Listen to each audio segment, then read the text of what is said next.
Praise the lord. దేవుని నామానికి మహిమ కలుగును గాక. ప్రభునందు దేవుని ప్రియబిడ్డలారా, సహోదరులారా, సహోదరిమణులారా, యేసయ్య ఉన్నత పరిశుద్ధ నామంలో ఈ జూలై మాసం 29వ తారీఖు బుధవారపు ఉదయకాల శుభాలు మీ అందరికీ హృదయపూర్వక వందనాలు తెలియజేస్తున్నాను. వాక్యాన్ని చదువుకొని ప్రార్థన చేసుకుందాం.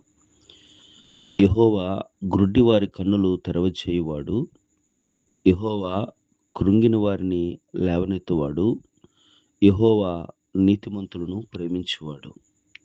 కీర్తనల గ్రంథంలో 146వ అధ్యాయము 8వ వచనంలో ఈ విలువైన మాటలు మనము ఆలోచన చేసుకుంటే, పరిశుద్ధ గ్రంథంలో ప్రభువు చేసిన అద్భుతాలు కోకొల్లలుగా కనబడుతూ ఉంటాయి.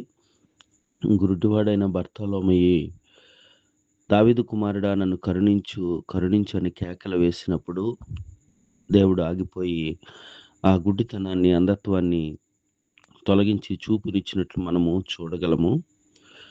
ఒక స్త్రీని తీసుకొచ్చి, ఈమె పాపాత్మురాలు, మోషే ధర్మశాస్త్ర ప్రకారము రాళ్ళతో చంపమని మోషే చెప్తున్నాడు, నీవేం చెప్తావు అని వారు అడుగుతున్నప్పుడు ప్రభు ఒక్క మాట కూడా మాట్లాడకుండా నేల మీద ఏదో రాసుకుంటూ ఉన్నాడు.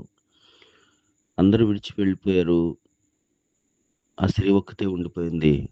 కృంగిపోయి ఇంకా మరణం అయిపోతాను, నా పని అయిపోయింది అనుకున్న తరుణంలో, అమ్మా ఎవరు నిన్నేమి చేయలేదా అని అమ్మా అని ఆ కృంగిపోయిన స్త్రీని ఆదరించిన దేవుడు, ఇక నువ్వు పాపం చేయొద్దని మరలా జీవితాన్ని ఇచ్చిన దేవుడు.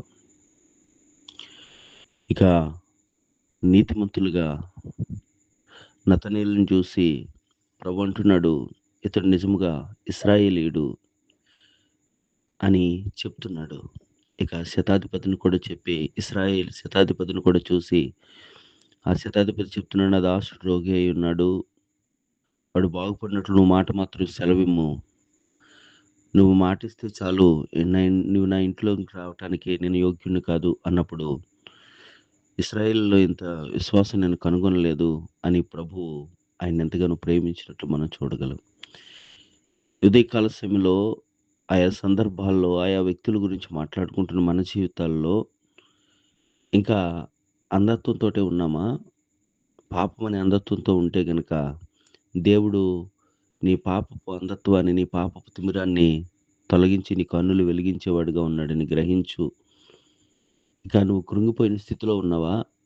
ఎవరు నిన్ను ఆదరించకపోతే గనక దేవుడు ఆదరించేవాడుగా ఉన్నాడని గ్రహించు. ఇక నిన్ను ప్రేమించేవారు లేకుండా ఉంటే, నువ్వు యథార్థంగా జీవిస్తున్నా, నేను అర్థం చేసుకునేవారు లేకపోతే, ఇదిగో చూస్తున్న దేవుడు నిన్ను ప్రేమిస్తాడనని నమ్ము. ఉదయకాల సమయంలో ఈ మాటలు వింటున్న ప్రియ దేవుని బిడ్డలారా, దేవుడు పక్షపాతం లేనివాడు. అలనాడే కాదు, ఇప్పుడు కూడా ఆయన్ని ఆశ్రయిస్తే ఆయన ప్రేమించేవాడిగా, ఆదరించేవాడిగా, కృంగిన స్థితిలోంచి లేవనెత్తేవాడుగా ఉన్నాడు. అలా ఉన్నవారు ఎవరైనా ఉంటే గనక మనందరము కూడా ఆయన ప్రేమను పొందుకోవటానికి, ఆయన ఇచ్చే ఆశీర్వాదాలు స్వతంత్రించుకోవటానికి పరిశుద్ధాత్మ దేవుని సహాయ సన్నిధి మనందరికీ అనుగ్రహింపబడును గాక. ఆమేన్. ప్రార్థన. సకల ఆశీర్వాదాల కారణభూతుడా, సర్వశక్తిమంతుడైన గొప్ప దేవుడా, నీకు వందనాలు. గడిచిన దినాలన్నీ కృప చూపి రాత్రంతా సుఖనిద్రనిచ్చి ఆయుష్ను పొడిగించి ఆరోగ్యాన్ని దయచేసి నీ విలువైన మాటల ద్వారా మా దినచర్య ఆరంభించే కృపనిచ్చినందుకు నీకు వందనాలు. అందరి మాటలు ఆలకిస్తూ ప్రార్థనలో ఏకీభవిస్తూ వారి దినచర్య ప్రారంభిస్తున్నారు.